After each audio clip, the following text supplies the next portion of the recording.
চায় না। হ্যাঁ, তো এটা কিন্তু খুব সহজ পদ্ধতি ছিল বাচ্চাদেরকে খাওয়ানোর জন্য। বাহ, এরই এত মাঝে সুন্দর আমাদের- রং আর ঘ্রাণটাও।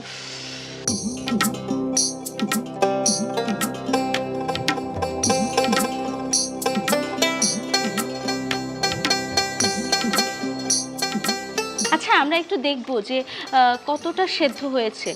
আমার কাছে মনে হচ্ছে সেদ্ধ হয়েছে, আপনি একটু দেখবেন। পাকা হাত আপনার।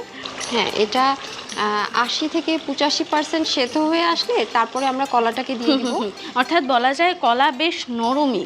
কলাটা বেশ নরম, এটা সেদ্ধ হতে একদমই বেশি সময় লাগে না। অর্থাৎ একেবারে নামানোর আগ দিয়ে যদি দিয়ে দেয়া যায় তাহলে আচ্ছা। খুব সুন্দরভাবে কলা এবং গরুর গোস্তটা সমান সেদ্ধ হবে। এটা কি ঢাকা দিয়ে রাখলেই হয়ে যাবে, না একটু পানি যোগ করতে হবে? একটু পানি দিতে হবে। আচ্ছা আচ্ছা।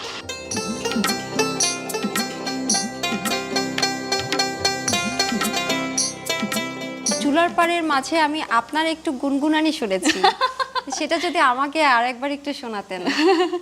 মনু মোর মেঘের সঙ্গী, উড়ে চলে দিক দিগন্তের পানে, নিশিব কুঞ্জে শ্রাবণ বর্ষণ সঙ্গীতে, রিনি ঝিনি রিনি ঝিনি রিনি ঝিনি, মনু মোর মেঘের সঙ্গী। শেষ। অনেক সুন্দর হয়েছে, আর আপনাকে অনেক ধন্যবাদ, আপনি আমাকে গান শোনালেন। এবার গান তো শোনাতেই হবে, আপনি আমাকে রান্না করে খাওয়াচ্ছেন। ছোট্ট একটা অনুরোধ যদি না রাখি, মনেই হচ্ছে না কাঁচা কলা দিয়ে রান্না করা হয়েছে, ওটাকেও মাংস মনে হচ্ছে। খেতেও অনেকটা মজা লাগবে। তো আমরা কি উঠিয়ে ফেলবো আসলে?